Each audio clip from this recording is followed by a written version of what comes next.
Hello friends, and welcome back to my channel. It is the final day of 2024 today. Goodness, if you're watching this on the day this video goes up. And that means it is time to celebrate the successes of this past year, and I'm gonna share with you my top 10 plants from 2024, things that I have loved watching the most, that have taught me things, that I'm just generally excited about and could like gush over for ages. So that's what's happening today. If you're new here and you don't know me already, hi, my name is Emma and I make houseplanty content all over the internet. So if you want to follow along with my houseplanty journey and maybe learn something along the way, stick around, watch some more of my videos, and subscribe to my channel. If you are not new here, welcome back. I really appreciate you returning. Let's get into these plants because they're fantastic. I'm gonna start back here just because it's gonna be a little bit of faff to like get into them. But I have two plants in this zone. Oh, also, all of these plants are like massively heavy as well, because a lot of them are in semi-hydro.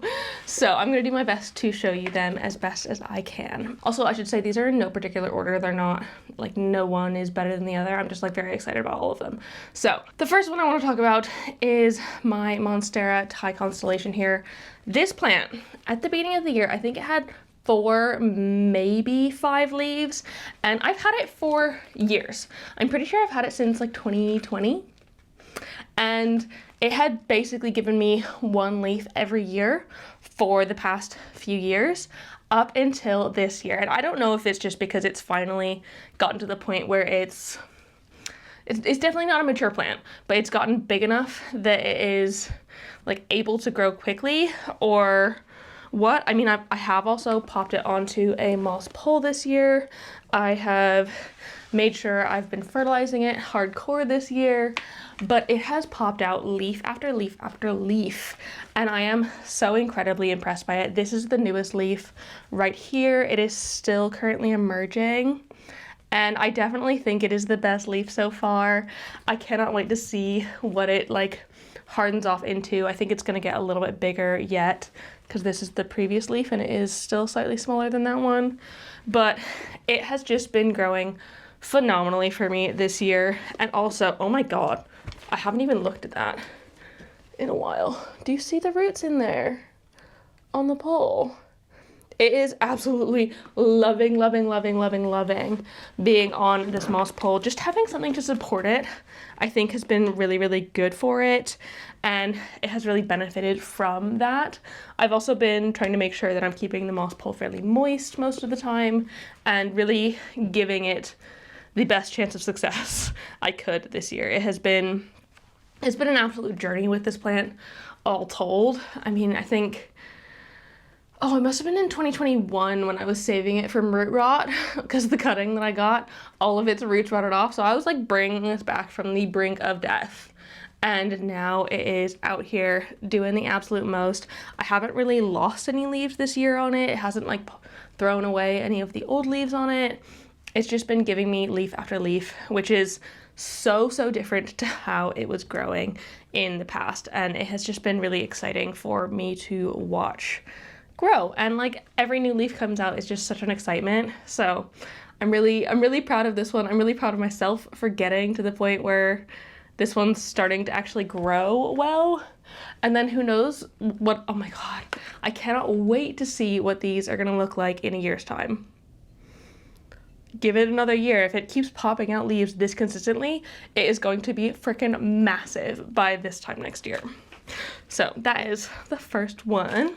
The next plant on my list is going to be quite difficult to actually show you because it is so freaking tall. I'm like doing an awkward squat right now, but it is my Anthurium regale. And this year, this plant has just put out leaf after leaf after leaf, and it's even got a new one coming in right now. At the beginning of this year, oh my goodness, I'm pretty sure I still had this one in my Millsbow cabinet. It was in there and was not doing great. It was suffering, I think, because of too much light, surprisingly, and it was getting really bleached leaves. And so I decided to take the leap and move it outside of my cabinet. And that was scary because obviously the humidity in the cabinet is much more suited for anthuriums than my like natural home humidity. But so far it has done pretty well. I mean, the previous new leaf on there, the one at the front, is very, very, very nice. The ones at the back definitely have some, I'm pretty sure they're humidity issue marks on them. Like it's just gotten a little bit too dry and it's not allowed me to have the best leaves possible. And eventually I will cut these leaves off once it has grown a couple more. But this one, I swear, it was putting out a new leaf for me maybe every other month this year, which has been so much fun to watch. And all of them have started out like this big and just get bigger and bigger and bigger until they reach their full size. And it is just such a fun process to watch. It has definitely been my favorite anthurium to watch this year, and I've really enjoyed it. I also popped this one into no drainage here, and I think it has been really liking it. This is by far my thirstiest anthurium. It soaks up water like no other, and so I'm glad I was able to get it into this situation this year. I know it definitely appreciates having something that's a bit more no drainage because there's always some water in there, and I've been much more on top of keeping it watered like this than it was in its old situation. I had to repot this one twice because the first time I did it, I got a pot that wasn't very well suited for it. And so then I finally decided to move it into this, and I'm very glad I did. And I'm just so proud of it. And even though it's got some ugly leaves at the back, which I'm not gonna fully show you because they're really ugly. It's got some very ugly leaves at the back, but that doesn't matter to me. I don't mind that it's not absolutely perfect looking. What I care about is that it's growing healthily and well and regularly, and that's what it has been doing this year. And so that's why I'm very happy to have had it in my collection, and I can't wait to see how big that new leaf is gonna be. Background is back in absolute full glory now, and we can move on to the next one. So this guy here might not look like much, but this is my Hoya carnosa, just like the plain green Hoya carnosa. And this one this year basically taught me that I can propagate just in soil. Almost all of the cuttings, I do have a couple that look like they had sphagnum on them, but almost all of the cuttings that I have in here, I just popped straight into the soil and propagated them like that. And also what's fun about this plant is that it's actually an heirloom plant. And so I got these cuttings from my friend Lottie, and she got her cuttings from her granddad's plant. And we're pretty sure that plant is like 90 plus years old. And so this plant has been alive, or like the mother plant of this one has been alive for many decades. And so it feels really cool to have had this one. Also, I'm pretty sure I propped this from just like one or two quite small cuttings, and it has filled out so much over the course of this year. But it's also just grown really beautiful leaves in there. They're very happy, and they've got like just a little bit of splash on them, and I've got it on a trellis, but to be honest, I think it needs something a little bit bigger because it has fully just encapsulated the trellis at this point. And so maybe in the new year I can give it something else. Also, sorry, it's actually quite dusty. I probably should have dusted it before filming this, but you know, here we are. We can't be perfect. I haven't dusted the office plants yet. That is on my to-do list for this week. But yeah, it is just so cool and fun, and I'm really proud of myself for pushing myself into trying soil propagation with this one and actually succeeding with it, because soil propagation isn't something I'm necessarily very comfortable with.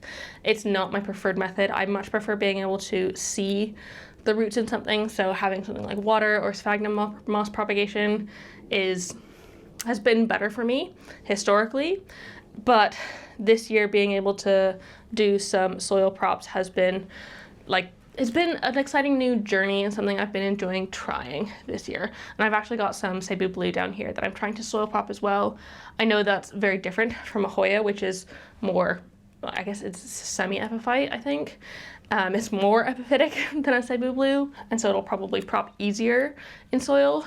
But I'm giving it a go. I'm trying new things and trying not to not necessarily flounder in my collection, because I don't think I am at all like stagnating in my plant collection, but I really enjoy trying and learning new things, and this one has been a success for me this year, and I feel very proud of myself for it and very happy to have this one in my collection.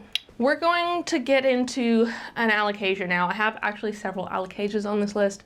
This has been, I think 2024 has been a year of Alocasia for me, year of Alocasias and Begonias, and I do have one Begonia to show you in a bit.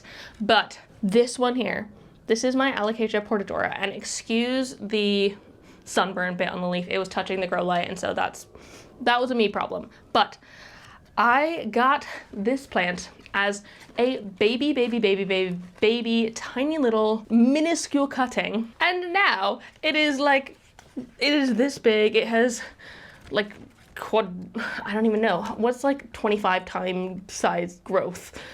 What are words? Like the original leaf being this big compared to what it is now is just absolutely fabulous. And it has done a bit of cycling to get it this far. It has gone through so many leaves, and I think it could probably do with getting rid of maybe one or two of these bottom ones, but because it doesn't have very many, I'm just gonna leave them on until like the very last second. But this one has just exploded in growth for me, and is like, I can't believe how thick the stem is as well, because when I got it, it was so ditty. I don't quite understand how freaking fast, I can't comprehend it fully, because it has just gone so quickly for me. And I swear at the beginning the leaves were literally doubling in size. Every new leaf was twice the size of the one before it, and since it's gotten bigger, it's not been quite doubling in leaf size every time. I don't think that's quite reasonable, because imagine double this leaf size, the next one, it can't grow exponentially forever. I don't think that's a reasonable thing to ask of a plant, but it can continue to grow really well. Every new leaf that I'm getting is bigger and better than the last one, and it has just been such a fun thing to watch over the course of this year, just how crazy it has been growing for me. Also, I think I've been quite lucky with it. I know that Claire's portadora, the one that is like technically the mother of this one, this was a corm from that, Claire's portadora is an absolute pest magnet and would be getting like thrips and spider mites sometimes even at the same time, and she's had to cut it back so many times. Luckily, I think I have only had thrips on this one when I was dealing with thrips in a bigger part of the cabinet when it was living in there. Knock on wood though, I haven't had any other issues, and I don't think it's not that I don't think I will. I mean, I'll probably definitely have pests on this one again in the future, but it has been actually pretty easy to deal with, given my plant isn't as big as hers was. So we'll see down the line. I think it should be okay for now, but I'm just really pleased with it, and hopefully I can maybe grow it with some leaves that I don't let touch grow lights and get like severely sunburned. That was a me problem, but I don't care. I'm proud of it anyway. Let's go for another heavy semi-hydro guy. This is my Alocasia poly, and I know that they are like fairly commonplace plants. This was actually one of the first plants I had in my collection. I mean, I say within the first 10, I think. And so I've had it for many years at this point, and it has gone through so many struggles. I have had to like chop it back and all this kind of stuff, but this year it has absolutely exploded in growth. I only noticed this the other day when I was going back through my old Instagram pictures. I'm pretty sure I have a picture of me with this one at the beginning of 2024, and it is so much smaller than it is now. It has just absolutely blossomed and grown huge, like big beautiful leaves, and it was kind of unexpected. I kind of don't notice this one as it's growing. I mean, it lives in the office, it lives behind Joe's computer, like it's not something that I am looking at every day, getting to sort of watch the growth, but it has just regularly been pushing out new leaf after new leaf, and they have all been this big, beautiful, happy, healthy Alocasia polyself. And I don't have any qualms with this one this year. It has just been going and growing like crazy, and I really like being able to see the contrast at the end of the year between the two. I should go through and like take pictures of all of my plants at the beginning of each year and then at the end of each year, because I feel like that would be such a good comparison and I'd be able to see. I mean, I kind of have that with my Instagram and YouTube and stuff. I do have like quite a good archive, so I can go back and see what things looked like a year ago, but it is just really cool to see such a stark contrast in a plant that I've not like given no care to, but like very, very minimal, and it's just been loving life. So it's been a nice, easy, chill one, and I love it. This next one I have actually pulled off of the wall in order to show you because I am just so freaking proud of it. This is my Begonia Arabian Sunset, and holy freaking cow, has this one grown. It has done so much, and I know the bottom is a little bit sparse. Sorry, this is actually quite hard to hold. I know the bottom's a little bit sparse, and I'm pretty sure that's just because it wasn't getting much light, and this one also is extremely thirsty, and so I need to water it very frequently, and so there were some points where I wasn't watering it perfectly, and that caused it to lose some leaves down the bottom. But I swear, earlier this year, I'm positive, I have footage of it, it was this tall, and now it is probably 4 times that size, and I have been trimming this one very regularly just because it is so full that I can't I can't let it keep growing. It has reached the top of its little hanger trellis thing. It's also been touching grow light in there and got some burnt leaves on it, actually the same grow light that the portadora is under. All of the plants have loved that grow light, but it has just gone in and burnt the leaves a little bit when they get too close to it because they like it so much.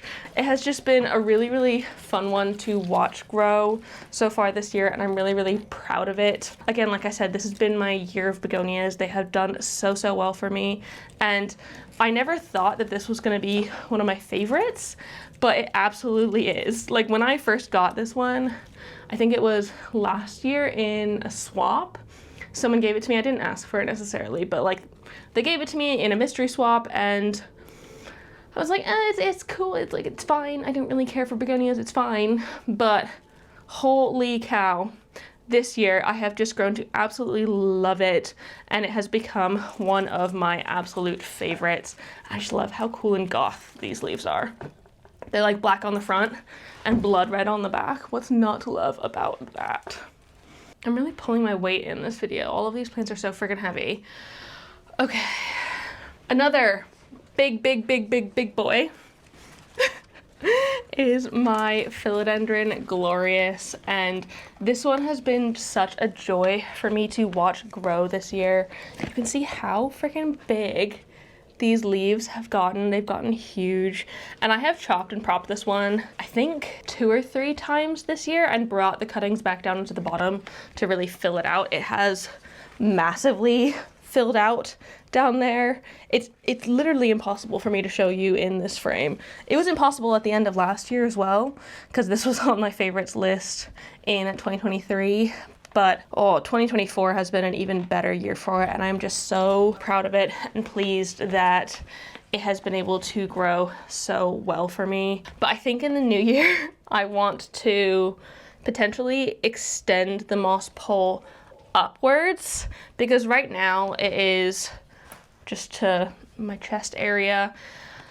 I think it would be cool to have one more moss pole on top of it and let it grow to be like taller than me properly. It has been taller than me. It was taller than me before I chopped it the other day, but I just, as of right now, I can't fathom having this one be taller than it is, especially since it is so many plants. I just don't think I have the space for it here. And so maybe if I do a big rearrange or something, I can find more space for it somewhere else. But like having it be even taller and on another moss pole, I think it would absolutely love it. I think this one would just like boom even more. Like you can tell the difference in size between some of these smaller leaves and the bigger leaves. It has grown so well, and the stems on here, especially at the top, are thick. These things are absolutely massive, and it's just generally doing very well, and I'm very proud of it, and I love watching this one. I love watching this one grow. It's one that I think is going to be one of my favorites for a very long time. I'm really proud of it, and I can't wait to see how it grows going forward. I know it's going to continue growing well just because it has been so far. Oh my god, like look at this leaf. Okay, we're gonna rest my weary arms for a moment and talk about another Hoya. One thing I love about Hoyas is they tend to be quite small. At least in my collection, I don't have very many big Hoyas. But this one here is my Hoya obovata Splash, and holy cow, has it grown this year. I'm pretty sure at the beginning of this year, it might have had like 2, maybe 3 leaves on it. And now it has just done the absolute most. It has been growing so well for me, and I've had this one for a couple years, and it has taken its sweet time in putting out any new growth for me, but this year it has finally popped off and given me so much beautiful growth. And I love the obovata growth. I think it is so fun, and like these beautiful round leaves with the splashes on it. And I mean, I have it in its matching pot, which I mean is perfect for it. But it has just done so well, and I'm so proud of it. And again, it's been one that I've not really paid attention to necessarily this year. It just has kind of been there. I've been watering it regularly, giving it good fertilizer, and letting it go. And it has just suddenly popped off this year, and it's made me so incredibly happy. It's also got like some new growth in there. Can you see that? Very odd. I wasn't expecting it to like start growing from there, but I'm not mad at it. If it decides to branch out, that would not be the worst thing. Because right now I just have this like one long tendril that's actually climbing up my shelves in the office, and I mean, well, it's fine. I should probably get this onto a trellis. I think it would probably appreciate me for it. But the thing is, the stem on this one is like kind of like that woody texture that some Hoyas get. It's quite thick, and I mean, I guess I could do it with this bit that's a bit more floppy now, if it doesn't hit me in the face. I could do it with this part while it is still a bit more flexible, and then eventually that'll like grow into the sort of thick stem, maybe. But either way, I am so proud of this one, and I've really enjoyed watching it really come into its own this year. Penultimate plant is my Scindapsus mixed pot. And earlier this year, I popped like I think 7 or 8 different types of Scindapsus, typically like rare-ish Scindapsus, and it was the scariest thing to repot these together. I was so nervous putting these together because I didn't think it was gonna be happy and work, but I am so immensely glad that I did put these together, and it really started my love of joining similar plants in the same pot, and that has massively helped me downsize my collection. It has made it so much easier to care for things, just because like instead of having to deal with 7, 8, 9, 10 different types of Scindapsus in separate pots, I now only have to deal with one in this one big pot, and I actually really love the way it looks with all of the different types in here. It just creates such a fun contrast, and it's a really cool one to have done. I'm very proud of it, and I think it's just a really cool way to show off all the different types of Scindapsus that I have and keep them all happy at once together, because it makes my life a whole lot easier.